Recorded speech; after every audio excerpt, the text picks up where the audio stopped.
the union makes us strong. Kwa mujibu wa taarifa ya TSC, walimu wote wanatarajiwa kujiunga na mfuko wa matibabu wa watumishi wa umma. Wanahati wakiongozwa na mjumbe wa halmashauri kuu ya NAT anayewakilisha eneo la magharibi mwa nchi Moses Masika wamepinga mpango huo akisema hautakuwa na manufaa kwa walimu. Kwa muda mrefu zaidi ya miaka 10 walimu wa Kenya wamekuwa chini ya mpango wa Aoni Minet, na hii kampuni imesaidia walimu vizuri sana.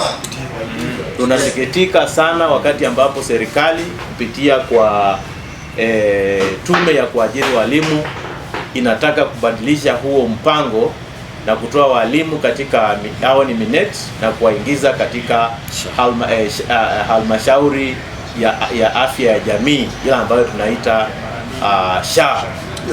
Sisi kama walimu hatupendi.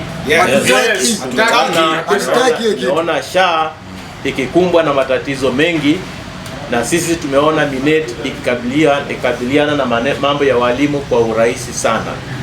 Tungetaka kuomba serikali ifikirie msimamo huo, kwa sababu walimu wote wa Kenya wako radhi kuendelea kuwa chini ya Minet badala ya kuingia kwa Kwa upande wake, katibu wa NAT tawi la Bungoma Kusini Ken Luketelo ameitaka serikali kuu kupitia idara husika kuhakikisha fedha za uendeshaji wa shule zinatolewa kwa wakati ili kuwezesha shughuli za masomo kufanyika bila usumbufu. Tumeona kwamba serikali haiko serious kwa mambo ya capitation of schools.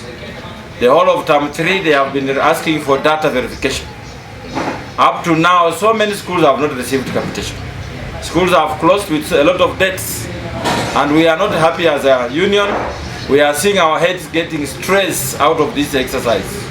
The Ministry of Education must come clear and tell us if they are not ready to fund our schools, let the parents fund the schools. Wawili hao wamezungumza wakati wa hafla ya kutawazwa kwa Augustine Watamba ambaye amepandishwa hadhi kutoka nafasi ya mwenyekiti wa NAT tawi la Bungoma Kusini hadi ngazi ya kaunti ya Bungoma kuchukua nafasi ya John Kiketi aliyestaafu rasmi. Chama cha walimu NAT kimesisitiza kuwa kitaendelea kupigania haki na maslahi ya walimu nchini, kikihimiza ushirikiano baina ya serikali na wadau wote wa elimu ili kuinua sekta hiyo muhimu.